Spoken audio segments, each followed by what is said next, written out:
મુદ્દાનું સ્વામિનારાયણ હરે સંવત 1878ના ફાગણ સુધી પૂનમને દિવસ સ્વામી શ્રી સહજાનંદજી મહારાજ શ્રી ગઢડા મધ્ય દાદા ખાચરના દરબારમાં શ્રી વાસુદેવ નારાયણના મંદિર આગળ બિરાજમાન હતા અને શ્વેત ખેસ પહેર્યો હતો ને શ્વેત ચાદર ઓઢી હતી તથા શ્વેત પાગ મસ્તક ઉપર બાંધી હતી અને શ્રીજી મહારાજના મુખારવિંદની આગળ પ્રેમાનંદ સ્વામી આદિ સર્વે પરમહંસ વિષ્ણુ પદ બોલતા હતા. પછી શ્રીજી મહારાજ બોલ્યા છે, કીર્તન રહેવા દ્યો ને સર્વે સુરત દઈને સાંભળો.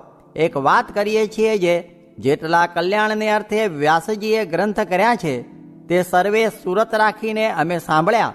તે સર્વે શાસ્ત્રમાં એ જ સિદ્ધાંત છે અને જીવના કલ્યાણને અર્થે પણ એટલી જ વાત છે જે આ સર્વ જગત છે તેના કરતા હરતા એક ભગવાન છે અને એ સર્વે શાસ્ત્રને વિશે ભગવાનના ચરિત્ર છે કાં ભગવાનના સંતના ચરિત્ર છે અને વર્ણાશ્રમના ધર્મની જે વાર્તા છે અને તેનું ફળ જે ધર્મ અર્થ અને કામ છે તેણે કરીને કાંઈ કલ્યાણ થતું નથી અને કેવળ વર્ણાશ્રમના ધર્મ વતે તો સંસારમાં કીર્તિ થાય ને દેહે કરીને સુખ્યો રહે એટલું જ ફળ છે અને કલ્યાણને અર્થે તો ભગવાનને સર્વ કરતા હરતા જાણવા એ જ છે.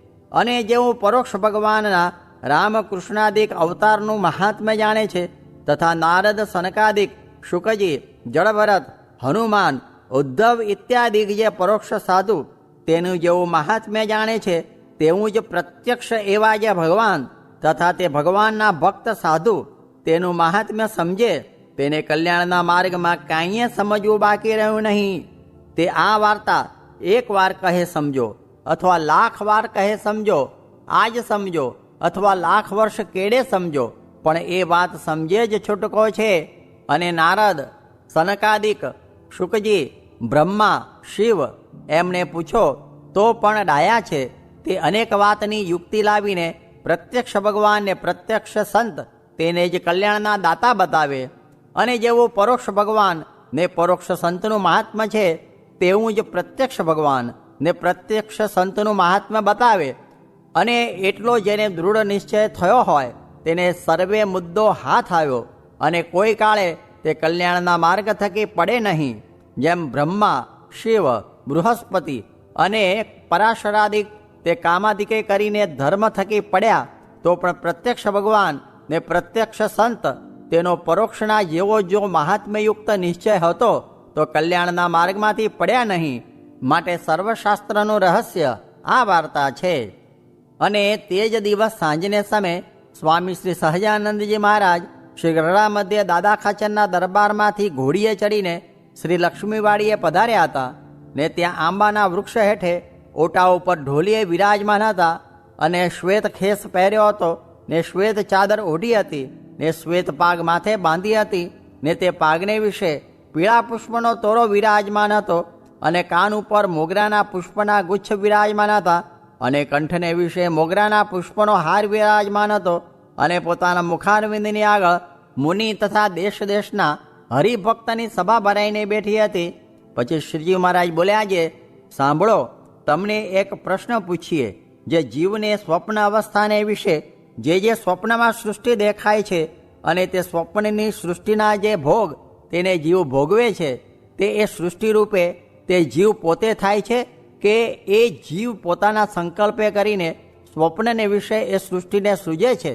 અને જેમ જીવને છે તેમજ સર્વ બ્રહ્માદિક ઈશ્વર છે તેને પણ સ્વપ્ન સૃષ્ટિ છે. તે પોતે એ સૃષ્ટિ રૂપે થાય છે કે પોતે સંકલ્પે કરીને સૃજે છે કે એ જીવ ઈશ્વર થકી પર જે પરમેશ્વર તે જ સ્વપ્નની સૃષ્ટિને સૃજી આપે છે? એ પ્રશ્નનો ઉત્તર કરો. પછી જેવી જેની બુદ્ધિ તેવું તેણે કહ્યું, પણ કોઈથી યથાર્થ ઉત્તર થયો નહીં. પછી શ્રીજી મહારાજ બોલ્યા છે, જીવ તથા ઈશ્વર એમાંથી કોઈ સ્વપ્ન સૃષ્ટિને સૃજતા નથી અને પોતે પણ સ્વપ્ન સૃષ્ટિ રૂપે થતા નથી. એ તો એ જીવ ઈશ્વર થકી પર જે પરમેશ્વર કર્મ ફળ પ્રદાતા છે તે એ જીવ ઈશ્વરના કર્મને અનુસારે કરીને એ સ્વપ્ન સૃષ્ટિને સૃજે છે. એ સ્વપ્ન સૃષ્ટિને વિશે જે અસ્થિરપણું છે ને ભ્રાંતપણું છે તે તો દેશને યોગે કરીને પ્રવર્તે છે. કેમ જે કંઠ દેશ છે તે એવો જ છે જે એ સ્થળમાં અનંત ભાતની એવી સૃષ્ટિ દેખાઈ આવે. જેમ કાચનું મંદિર હોય તેમાં એક દિશે દીવો કર્યો હોય તો અનેક દીવા દેખાઈ આવે, તેમ કંઠ દેશને યોગે કરીને એક સંકલ્પ હોય તે અનંત રીતે દેખાય છે. અને જે જ્ઞાની હોય તે તો જ્યાં દેશનું પ્રધાનપણું હોય ત્યાં દેશનું જ સમજે, અને કાળનું પ્રધાનપણું હોય ત્યાં કાળનું જ સમજે, અને કર્મનું પ્રધાનપણું હોય ત્યાં કર્મનું જ સમજે, અને પરમેશ્વરનું પ્રધાનપણું હોય ત્યાં પરમેશ્વરનું જ સમજે. અને મૂર્ખ હોય તે તો જે કોઈક એક વાત સમજાઈ ગઈ તેને જ મુખ્ય જાણે. જો કાળની વાત સમજાણી હોય તો કાળને મુખ્ય જાણે, અને કર્મની વાત સમજાણી હોય તો કર્મને મુખ્ય જાણે, અને માયાની વાત સમજાણી હોય તો માયાને મુખ્ય જાણે. પણ જ્યાં જેનું પ્રધાનપણું તેને ત્યાં જુદું જુદું મૂર્ખને સમજતા ન આવડે. અને જ્ઞાની હોય તે તો જે ઠેકાણે જેનું પ્રધાનપણું હોય તે ઠેકાણે તેનું જ પ્રધાનપણું લે. અને પરમેશ્વર છે તે તો દેશ, કાળ, કર્મ, માયા એ સર્વના પ્રેરક છે, અને પોતાની ઈચ્છાએ કરીને દેશ કાળાદિકનું પ્રધાનપણું રહેવા દે છે, પણ સર્વે પરમેશ્વરને આધારે છે. જેમ શિશુમાર ચક્ર છે તે ધ્રુવ મંડળને આધારે છે, અને જેમ પ્રજા સર્વે રાજાને આધારે છે, તેમાં દિવાન હોય તથા વજીર હોય તેનું રાજા ચાલવા દે તેટલું ચાલે, પણ ન ચાલવા દે ત્યારે એક અણુ માત્ર પણ ન ચાલે. તેમ દેશ, કાળ, કર્મ, માયા તેનું પરમેશ્વર ચાલવા દે તેટલું ચાલે, પણ પરમેશ્વરના ગમતા બહાર અણુ માત્ર પણ ન ચાલે. માટે સર્વ કરતા તે પરમેશ્વર જ છે. એટલી વાર્તા કરીને શ્રીજી મહારાજ પાછા દરબારમાં પધારતા હવા. ઇતિ વચનામૃતમ. એવી રીતે ગઢડા મધ્ય પ્રકરણનું 21મું વચનામૃત જે તે થયું. મોટાને વિશે મનુષ્યભાવ નથી રહ્યો તેનો કેમ તપાસ કરવો, એ પ્રશ્નનો ઉત્તર કર્યો જે એની કોઈ ક્રિયામાં દોષ ના આવે એ જ દિવ્ય ભાવ છે. સ્વામિનારાયણ હરે સ્વામીએ વાત કરી જે મોક્ષને અર્થે તો ભગવાન ને સાધુ એ બે જ છે, ને બીજા સાધનનું ફળ તો ધર્મ, અર્થ ને કામ છે. સ્વામિનારાયણ હરે સ્વામીએ વાત કરી જે આજ આપણામાંથી એકડમલ કરીને કાઢી મૂક્યો હોય તો પણ તે જગતનો પ્રભુ છે, તે આજનાનો એવો મહિમા છે.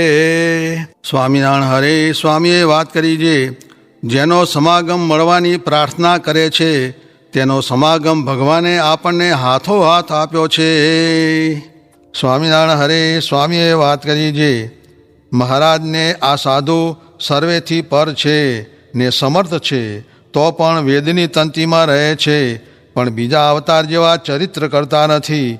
તે બીજાને ગુણ આવવા સારું ને ઘણા જીવના કલ્યાણને સારું છે, પણ પોતાને કાંઈ બાદ અડતો નથી. સ્વામિનારાયણ હરે સ્વામીએ વાત કરી જે અભિનિવેશ થાય તેને વેદ કહે, ગુરુ કહે તો પણ માને નહીં, ને પંચ વિષયનો અભિનિવેશ તો ગુરુરૂપ ગોવિંદ પ્રગટ સાક્ષાત્કાર મળેથી ટળી જાય છે. હદ મૂકીને વિહદ જે અક્ષરધામ તેને પામી રહ્યા છે, માટે આ અવસરમાં કસર રહેશે તેને પસ્તાવો થશે, ને પછી સાંભળનાર હશે તો કહેનાર નહીં મળે. માટે ઢોલ ભૂંગળા વગાડીને નરકે જાઓ નહીં. સ્વામિનારાયણ હરે સ્વામીએ વાત કરી જે કાળ પડશે તો સત્સંગી દુઃખ પામશે, ને આપણાથી દાણા ખવાશે નહીં ખવાય. ખળખળીએ નાતા નાતા બખોલમાં પગ પેસી ગયો તે ભાંગી જાત, પણ મહારાજે રક્ષા કરી તેથી તરત ખેંચી લીધો, અને વાડીમાં પથ્થર ઉપર હું પડી જાતો હતો તે જેમ કોઈ ઝાલી રાખે તેમ અધ્ધર રહ્યો. સ્વામિનારાયણ હરે સ્વામીએ વાત કરી જે ભગવાનના અક્ષરધામ સામી જે દ્રષ્ટિ એ અલૌકિક દ્રષ્ટિ છે, ને પ્રકૃતિનું કાર્ય એ લૌકિક દ્રષ્ટિ છે, તેમાં ભગવાનનો નિશ્ચય એ ખરેખરી અલૌકિક દ્રષ્ટિ છે. સ્વામિનારાયણ હરે સ્વામીએ વાત કરી જે ભગવાનના અવતાર તો અસંખ્ય છે, પણ આ સમયે મહારાજ પ્રગટ થયા તે બેડા 1000 ભગવાનના અવતાર થયા, ને પોતે એક માહી અવતારી થયા એમ ચોખ્ખું સમજવું.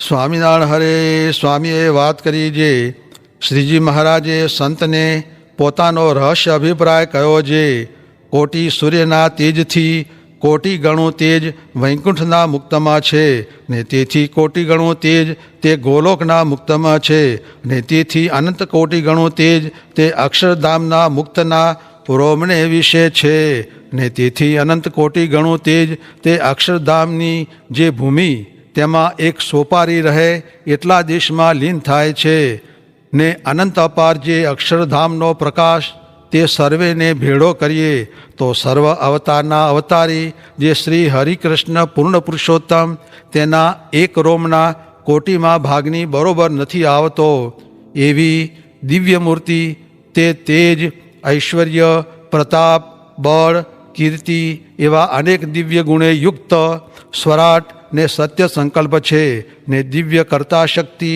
જ્ઞાન શક્તિ ક્રિયા શક્તિ લય શક્તિ ધારક શક્તિ પ્રેરક શક્તિ નિત્ય અલુપ્ત શક્તિ મહામનોહર શક્તિ અચિંત્ય શક્તિ નિરંકુશ શક્તિ નિર્વિશેષ શક્તિ નિર્દોષ શક્તિ અજીત શક્તિ શોભા શક્તિ નિયંતા શક્તિ સુંદર શક્તિ એ આદિક અનંત દિવ્ય શક્તિઓ ને અનેક મહાઆશ્ચર્યકારી ગુણેયુક્ત દિવ્યમાં દિવ્ય મૂર્તિ પોતાના અક્ષરધામને વિશે સદા વિરાજમાન એવા શ્રી હરિકૃષ્ણ પુરુષોત્તમ શ્રી સહજાનંદ સ્વામી છે ને જન્મ ધરતા થકા સદાય અજન્મા અચ્યુત અખંડ મૂર્તિ છે ને દિવ્યાકૃતિ થકા મનુષ્યાકૃતિ છે ને મનુષ્યાકૃતિ થકા દિવ્ય મૂર્તિ છે ને અક્ષરધામમાં છે તો પણ અહીં છે ને અહીં છે તો પણ અક્ષરધામમાં જ છે ને એ જ્યાં છે ત્યાં જ અક્ષરધામનું મધ્ય છે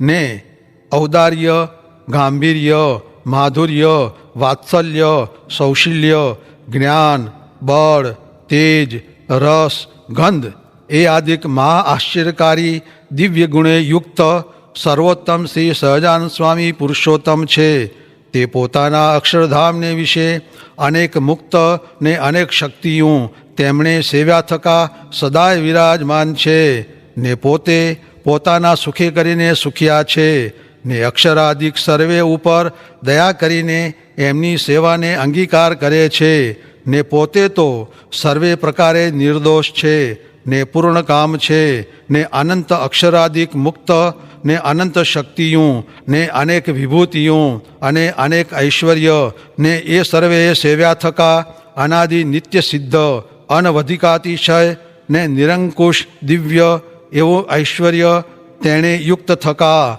ને શ્રી ધર્મદેવ ને ભક્તિ માતા થકી છે જન્મ જેમનો એવા શ્રી સ્વામિનારાયણ તે જ અક્ષરાતી સર્વોપરી પુરુષોત્તમ છે તેમાંથી સર્વ અવતાર પ્રગટ થાય છે ને પાછા તેમને વિશે લીન થાય છે તે માટે દિવસે દિવસે શ્રદ્ધા જ્ઞાન મહાત્મ્ય વિશ્વાસ પ્રીતિ આશ્રય ને અનુવૃત્તિ તે અધિક અધિક સમજાય એવો શાંતપણે ઉપાય કરવો ને તેવો જ સંગ ને શાસ્ત્ર રાખવા એ સર્વે મોટા સંત ને શ્રીજી મહારાજનો પરમ રહસ્ય અભિપ્રાય છે તે કયો